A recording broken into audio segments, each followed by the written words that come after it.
Sebelum mulai video ngopi ini, gue pengen sedikit kasih kabar baik buat kita semua yang kemarin sempat ngomongin soal permasalahannya Mas Amsal Sitepu. Remember, permasalahan videografer yang tiba-tiba rame gitu ya gara-gara kena kasus korupsi markup anggaran pembuatan profil desa.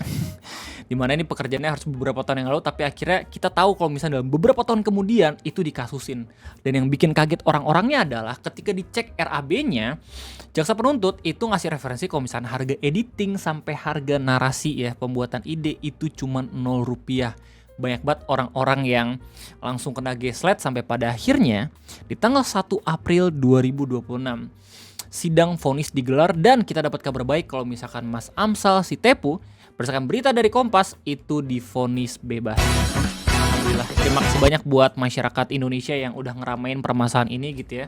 Kalau misalnya kita berserikat, kalau misalnya kita berkumpul gitu, terus kemudian ngasih tahu kalau misalnya ini nggak adil ya, apalagi tuntutannya, kita bisa mendapatkan hasil yang seperti ini gitu. Jadi congrats buat Mas Amsal Sitepu dan semoga ke depannya gak banyak videografer yang merasakan hal serupa, apalagi yang udah pernah megang beberapa proyek-proyek pemerintahan gitu loh. Oke, back to the topic. Di sini siapa yang nggak pengen kerja cuma 4 hari dalam seminggu? 1 harinya WFH, 2 harinya itu libur seperti biasa. Tetap dapat cuti ya, tetap dapat tunjangan misalkan. Siapa yang nggak pengen? Ya, dream work banget gak sih secara agenda? Kalau misalnya semua tanya ke gue ya, sebagai content creator kayak gimana, lu gak usah ketawa dah. 1 hari itu gue libur dalam seminggu aja gue udah ngerasa bersalah banget men. Karena dalam dunia kreator gitu ya, karena kita pekerja lepas, nggak ada tunjangan sama sekali, nggak ada cuti sama sekali. Jadi mau libur pun yang ngerasa bersalah. Apalagi kalau misalkan lu content creator tuh yang ambis banget, yang bener-bener kerja 24/7 gitu ya. Nah ngomongin soal libur, jadi dari tanggal 31 sampai tanggal 1 April 2026 lagi rame banget. Berita mengabarkan kalau misalkan pemerintah udah resmi menetapkan aturan di mana ASN pusat dan daerah itu WFH setiap hari Jumat. Ya, dari sini orang-orang langsung pada mempertanyakan, ini yang WFH hari Jumat itu ASN yang mana aja? Soalnya kan kalau misalnya pelayanan publik bahaya juga ya nggak sih? Berarti kita nggak bisa ngurus dokumen dan segala macam dong hari Jumat. Nah kita bakal bahas bareng-bareng di video ngopi kesempatan kayak ini. Jadi selamat datang di Ngopi, ngobrol bersama Indonesia bersama gue, your favorite Uncle Omri. Udah banyak banget yang memberitakan ini. Ya akun favorit gue yang biasanya nge-cross check data kayak misalnya Vereditum itu pun udah ngeberitain dengan judul pemerintah resmi ditetapkan WFH kerja dari rumah bagi ASN setiap hari Jumat demi efisiensi energi. Ya ini salah satu langkahnya pemerintah untuk menghemat anggaran mobilitas gitu ya di tengah ancaman global yang sekarang sedang tidak menentu gitu ya. Apalagi kemarin kita tahu kan krisis kelangkaan minyak gitu BBM. Kemarin juga sempat ramai juga kan ada isu kalau misalkan bensin bakal naik per tanggal 1 April 2026, tapi sekarang udah tanggal 1 April dan belum naik. Tapi isunya udah kegoreng beberapa hari yang lalu, jadi pada panik buying tuh beberapa daerah. Nah, terus kemudian ini juga udah diberitain sama Metro TV dengan judul daftar lengkap sektor yang tidak terdampak kebijakan WFH. Nah, dari berita ini kita bisa tahu jawaban dari pertanyaan orang-orang yang mempertanyakan apakah ASN layanan publik itu tidak bisa diakses hari Jumat soalnya orang-orangnya pada WFH. Ini pun udah diberitain sama Tirto dengan judul pemerintah resmi tetapkan WFH ASN setiap Jumat dan kalau misalnya lu refer atau lu langsung lihat link asli website-nya, lu bisa tahu dari judulnya jawaban dari pertanyaan orang-orang yang mempertanyakan apakah layanan publik nggak bisa diakses hari Jumat. Tirto bilang pemerintah tetapkan WFH ASN kecuali layanan publik dan juga yang strategis. Jadi harusnya dari berita ini kita bisa tahu langsung jawabannya kalau misalkan lu tetap bisa ngurus dokumen surat-surat ya atau yang berhubungan sama ASN di hari Jumat karena itu termasuk layanan publik dan juga strategis. Ini pun udah ramai juga di Facebook karena diberitain sama CNBC Indonesia. Well, berdasarkan berita dari Metro TV, gue bakal baca bareng-bareng siapa tahu ada detail yang gue lewatin. Pemerintah resmi menjadikan WFH sebagai bagian dari kebijakan nasional. Hal ini untuk mitigasi resiko dan antisipasi dinamika global atas berlangsungnya konflik Timur Tengah antara Amerika Serikat, Israel dan juga Iran. Ini digarisbawahi sama banyak banget orang-orang di kolom komentar ya. Kenapa begitu? Karena sebenarnya masih banyak lagi cara untuk bisa menghemat energi negara kita gitu ya. Ya mungkin kayak misalkan ngurangin anggaran jalan-jalan para pejabat, terus abis itu beberapa program-program yang emang tidak terlalu krusial gitu bisa dikurangin ya. Banyak banget orang yang langsung refer ke MBG dan masih banyak lagi. Kita bakal lihat bareng-bareng nanti di kolom komentar kayak gimana. Menteri Koordinator Menko Bidang Perekonomian Pak Airlangga Hartarto menyebutkan kebijakan ini berlaku bagi para ASN sejak hari Rabu 1 April 2026. Jadi pas banget ketika gue video ngopi ini di tanggal 1 April gitu ya. kebijakan udah berlaku. WFH berlangsung 1 hari dalam sepekan dan akan dievaluasi setelah 2 bulan pelaksanaan. Bagi sektor swasta, kebijakan WFH akan diatur lebih lanjut melalui surat edaran Kementerian Ketenagakerjaan dengan tetap memperhatikan karakter dan kebutuhan masing-masing sektor usaha. Pengaturan SE Kemenaker ini mencangkup gerakan efisiensi energi di tempat kerja. Potensi penghematan WFH ini yang berlangsung ke APBN adalah 6,2 triliun. Berupa penghematan kompensasi BBM, sementara total pembelanjaan BBM masyarakat berpotensi dihemat sebesar 59 triliun katanya. Ujar Erlangga dalam konferensi pers tentang kebijakan pemerintah dalam mitigasi resiko dan antisipasi dinamika global tanggal 31 Maret 2026. Erlangga menambahkan terdapat beberapa sektor yang dikecualikan dalam WFH. Sektor layanan publik yaitu kesehatan, keamanan, kebersihan, serta sektor strategis seperti industri atau produksi, energi, air, bahan pokok, makan, minuman, perdagangan, transportasi, logistik, dan keuangan tetap bekerja di kantor atau lapangan. Nah, kalau misalnya kita lihat di paragraf ini sebenarnya agak sedikit tricky ya. Soalnya nggak ada kata administrasi dalam penyebutan layanan publik. Cuma ada kesehatan, keamanan, kebersihan, serta sektor strategis.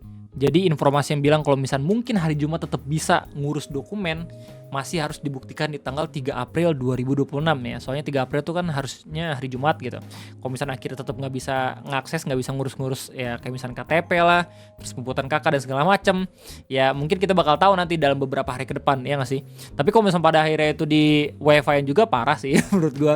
Itu kan krusial juga ya. Orang-orang susah gitu nanti nyari waktunya kapan. Malah membludak dari Senin sampai Kamis, terus habis kebutuhannya malah kagak terpenuhi kan. Selain dua sektor tersebut, Erlangga menekankan sektor pendidikan tetap melakukan kegiatan belajar mengajar secara tatap muka, yaitu luring 5 hari dalam seminggu. Kebijakan tersebut berlaku secara normal di seluruh jenjang sekolah dasar hingga menengah. Kenapa ada paragraf ini? Karena sebelumnya ada wacana kalau misalkan sekolah pun bakal di WFH-in. Cuma yang lucunya adalah berita tersebut diikuti sama berita yang lain yang mengatakan kalau misalkan MBG-nya tetap jalan. Dan itu dikomen sama banyak banget orang-orang di media sosial. Ya kali sekolah dibela-belain WFH tapi MBG tetap dijalanin gitu ya. Alih-alih kayak biar hemat energi BBM tapi tetap aja gitu orang tuanya harus ke sekolah dulu gitu kan, nggak masuk di akal ya. Akhirnya tetap sekolahnya masih offline gitu loh. Untuk perguruan tinggi semester 4 ke atas menyesuaikan dengan surat edaran Menteri Pendidikan Tinggi, Sains dan Teknologi Mendiksaintek begitu. Nah, gue masih belum baca bagaimana surat edaran menterinya. Dan kemudian kalau misalnya dari Tirto kita bisa mendapatkan informasi tambahan, tapi nggak terlalu beda-beda jauh banget. Ini cuma sedikit juga ya beritanya. Jadi melalui Tirto, pemerintah resmi menetapkan kebijakan WFH. Namun kebijakan ini tidak berlaku bagi sektor layanan publik dan sektor strategis yang tetap diwajibkan bekerja dari kantor atau lapangan. Menteri Koordinator Bidang Perekonomian ya mengungkapkan sejumlah sektor tidak diperkenankan menerapkan WFH mulai dari kesehatan hingga energi. Ya, jadi di sini kita udah baca ya terhadap sektor yang dikecualikan dari WFH yaitu sektor layanan publik, kesehatan, keamanan, kebersihan, serta sektor strategis. Jadi nggak terlalu beda jauh ya sama berita yang sebelumnya. Yang menjelaskan bahwa meskipun ASN diperbolehkan bekerja dari rumah, pelayanan publik tidak boleh terganggu.